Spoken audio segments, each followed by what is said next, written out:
None of the doctors could really pinpoint what the cause was. I didn't think it would ever hit me.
It all started with a stomach cramp. I had a barbecue at home, and at 3 o'clock in the morning I had severe stomach ache.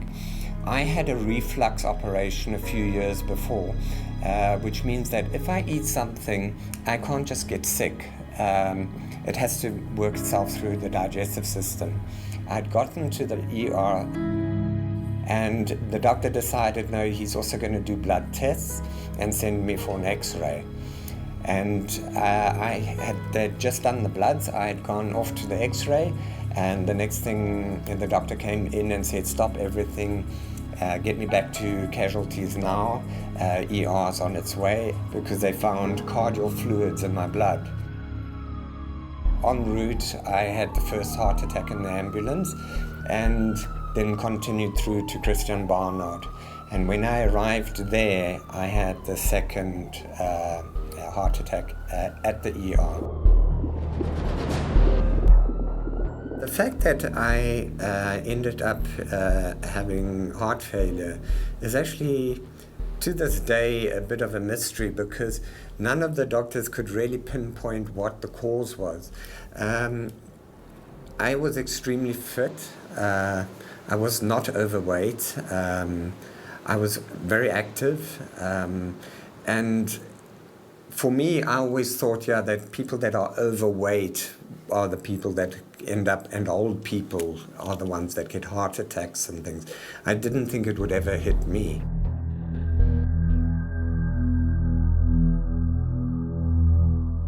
I kept getting relapses more and more, and every time it just got worse and worse.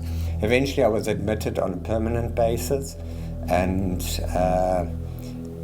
it was literally 9 months that I was basically on constant medication. It was a long time. You basically saw people around you that were just as ill. And in the time period that I was there, about 12 people died around me.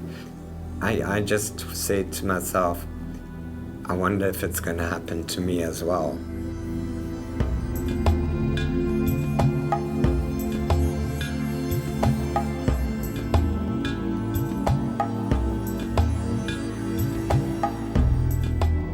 When I was told that they had found a donor, that's when everything started falling into place. So when you closed your eyes that day, did you feel like you're not going to make it? I just kept saying to myself, I've gotten this far. This is now just the last step, and I'll get through it. And I forced myself to stay positive. Even though when you do research on the internet, there's a lot of stuff that scares you about transplants. But once I had spoken to the surgeons and even the theatre sisters, they really gave me the confidence that I will get through this very easily.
Yes, I've gone through a transplant, and it's basically a gift that I received. And I don't see it as a physical organ as such. It's more the gift of life that I received. And so some days you think to yourself, I was almost dead. Why did it happen to me that I managed to get that heart? So an organ donor is actually a hero at the end of the day. So I do see my donor as a hero. And I would like to thank that family and tell them that what they did that day was a critical decision that saved my life. And I'm ever so grateful for that.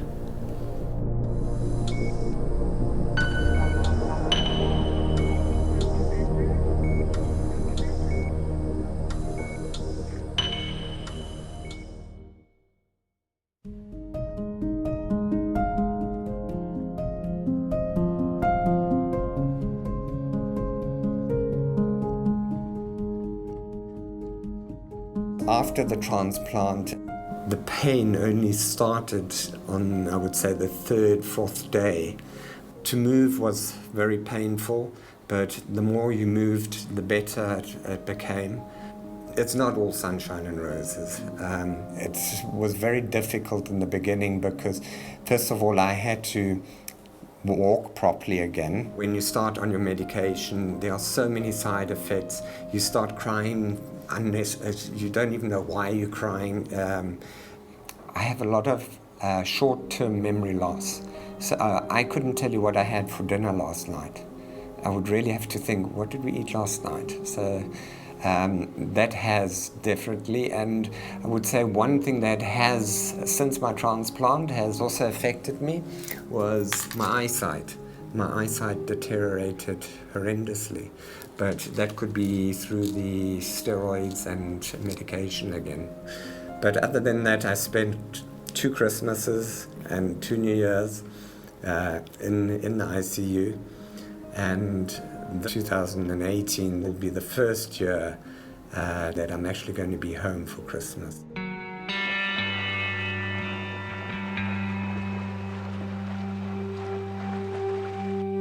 At this stage now, I'm doing regular circuits, and I originally started off very slow, basically testing the water and getting my balance and my breathing right again. I think that the most difficult part was the breathing again, because you'd been on oxygen all the time.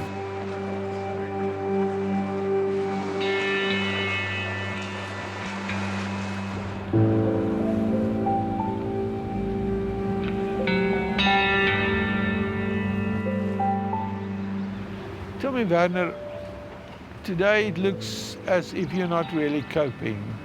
You're in disarray today, I would say. You know, people always say to you, and my friends and family always say to me, oh, you look so good and you're doing so well and what have you. And I always say, yes, I feel good, and you know what?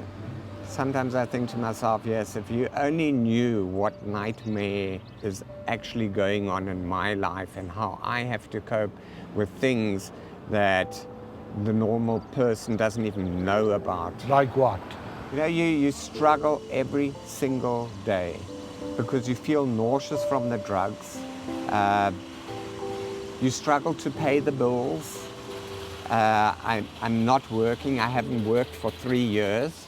I've been for several interviews to get an additional job, and I've been told, sorry, but you're a high risk because you have heart problems and you've had a heart transplant.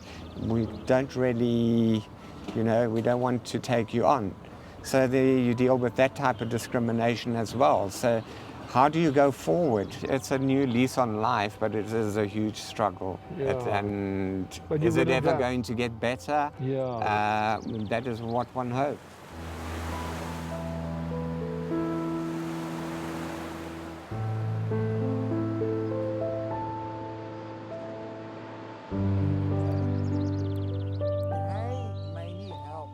Is dit belangrik om oorplantings te doen? Moet jy nie maar toelaat dat die pasiënt sy reis voltooi soos dit gebeur het nie, jy weet? Nou, elke patiënt wat 'n oorplanting nodig het, is vir my 'n geleentheid om my talente te wys en is vir die donor 'n geleentheid om sy liefde te wys. Wil jy dit uit die wêreld verwyder? Dit is te mooi. Dat er 'n familie is wat uit liefde bereid is om met die dood van hulle kind of 'n volwasse om die hart beskikbaar te stel vir iemand anders om langer te lewe. Dis die grootste gift wat jy iemand kan gee. Nou, liefde is altyd pynlik. Dit is amper so as jy geen pyn het, dan was dit niet uit liefde, maar dan was het meer van een handelsovereenkomst. Ons deel alles zo lekker. Dit is makkelijk. En dat is mijn liefde. Maar als er liefde is, dan is er ook die pijn wat ermee samengaat. Van, mijn kindse hart zit nou in iemand anders. Hoe voel ik daarover? Hoe ga ik dit hanteren? Dat komt met een beetje pijn. Maar indien je vasthoudt aan, ik heb het uit liefde gedaan. En wat die persoon ook doen, met die hart wat hij van mijn kind ontvangen heeft, mag hij doen. Ik doe dit als een gift, zonder verwachting.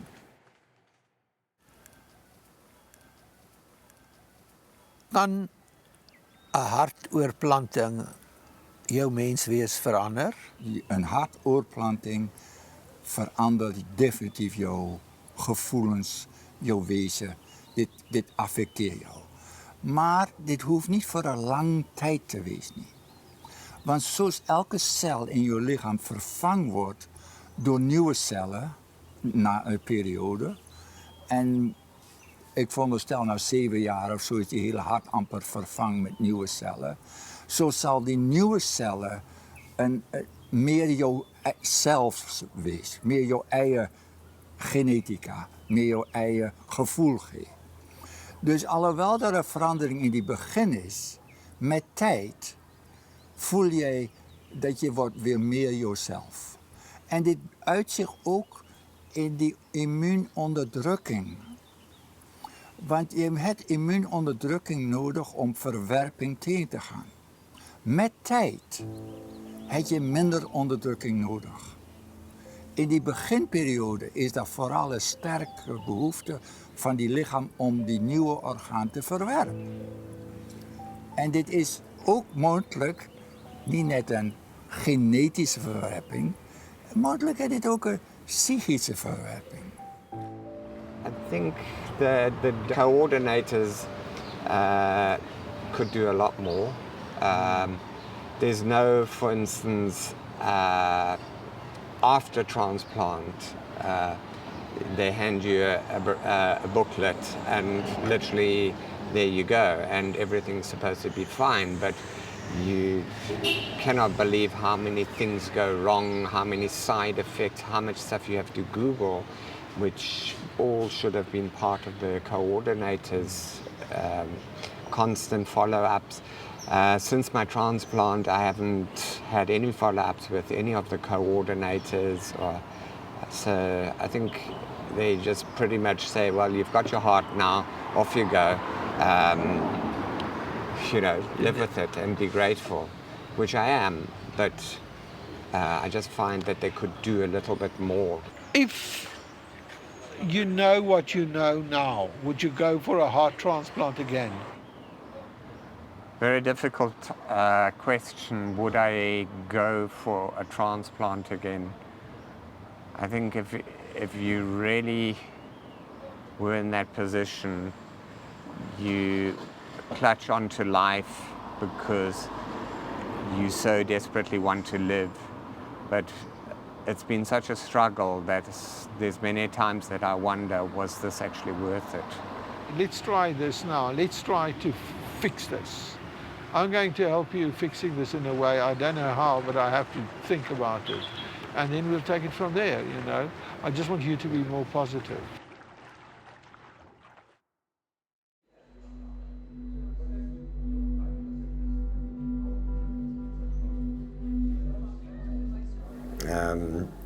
I've been back to the hospital several times, met the nursing staff that basically daily cared for me. Those people are like unbelievable. You can be so grateful that there are people like that.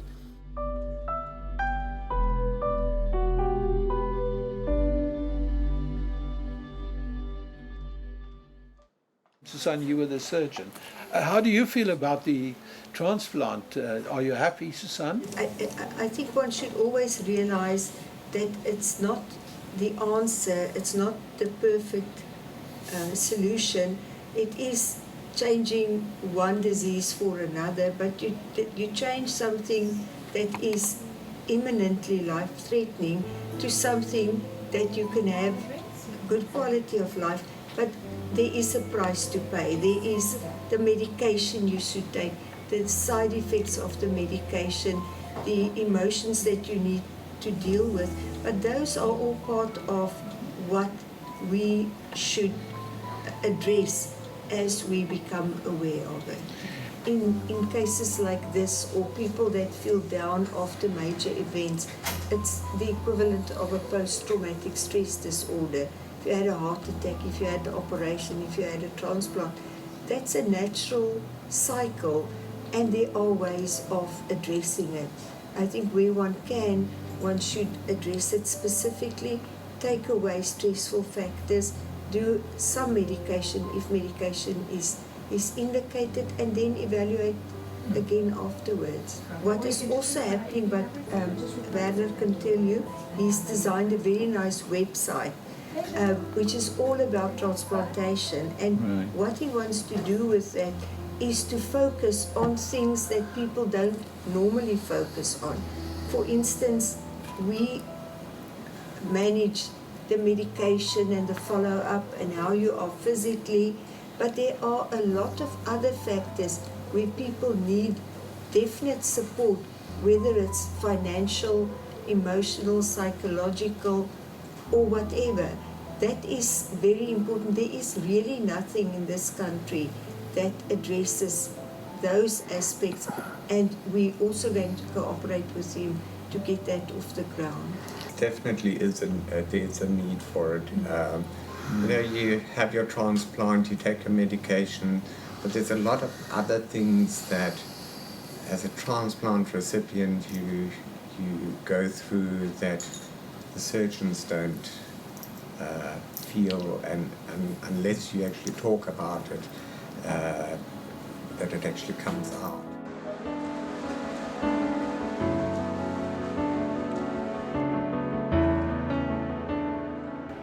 You made a decision today, which is a very important decision. You are going to compete in the World Transplant Games in 2 years' time. I know for a fact that I will be taking part in the next games. I am fit already, and yeah, I'm looking forward to taking part. We've already chatted about his qualifying times, and he's under the times already, so I think he could do well at Nationals next year. Transplant games, the meaning behind it for us, and the purpose for attending the transplant game, it's a lot deeper than going to the Olympic Games for us. I see. You know, it's a celebration of life for our donors, and the gathering Werner's got the most beautiful scar, and we all show off our scars. Really? Do you show it off? The gentleman No, that where's walk your around, scar? Show me. well, mine is a little hidden. And where's yours? That's Andre. But that's not a big one. Well, it goes quite deeper, but I think the other thing is as well, we're all on so much medication that it doesn't help us in the swimming. It actually, in some cases, it prevents us to push ourselves to the maximum that we can. Like the guys that goes to the Olympics itself. So we've got a little bit of a setback, which is medication. Yeah. And like our chairman, Herman Stein, he said, we're actually the one sport that if you're not on drugs, you're not allowed to compete. So No, we actually fall, when we do our testing before we get selected and before we go overseas, swimming falls under high risk Yeah. for cardio. Oh, really? Yes, it falls under high risk. So, you know, every day is a challenge. We're not always up to training. Sometimes we feel sick during training.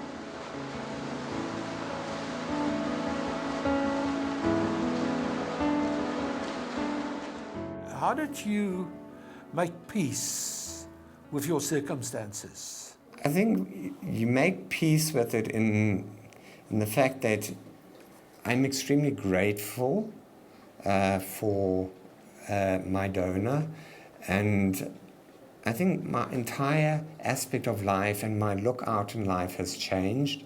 I was extremely materialistic, always wanted the best cars, the best houses, the best of everything. But now those things don't matter to me. I find that my friends are worth a lot more than my assets. And you eventually look past all the money issues, and those don't matter, because I mean those are all materialistic things that carry no value, like a friendship and the support net of your friends and of course your family.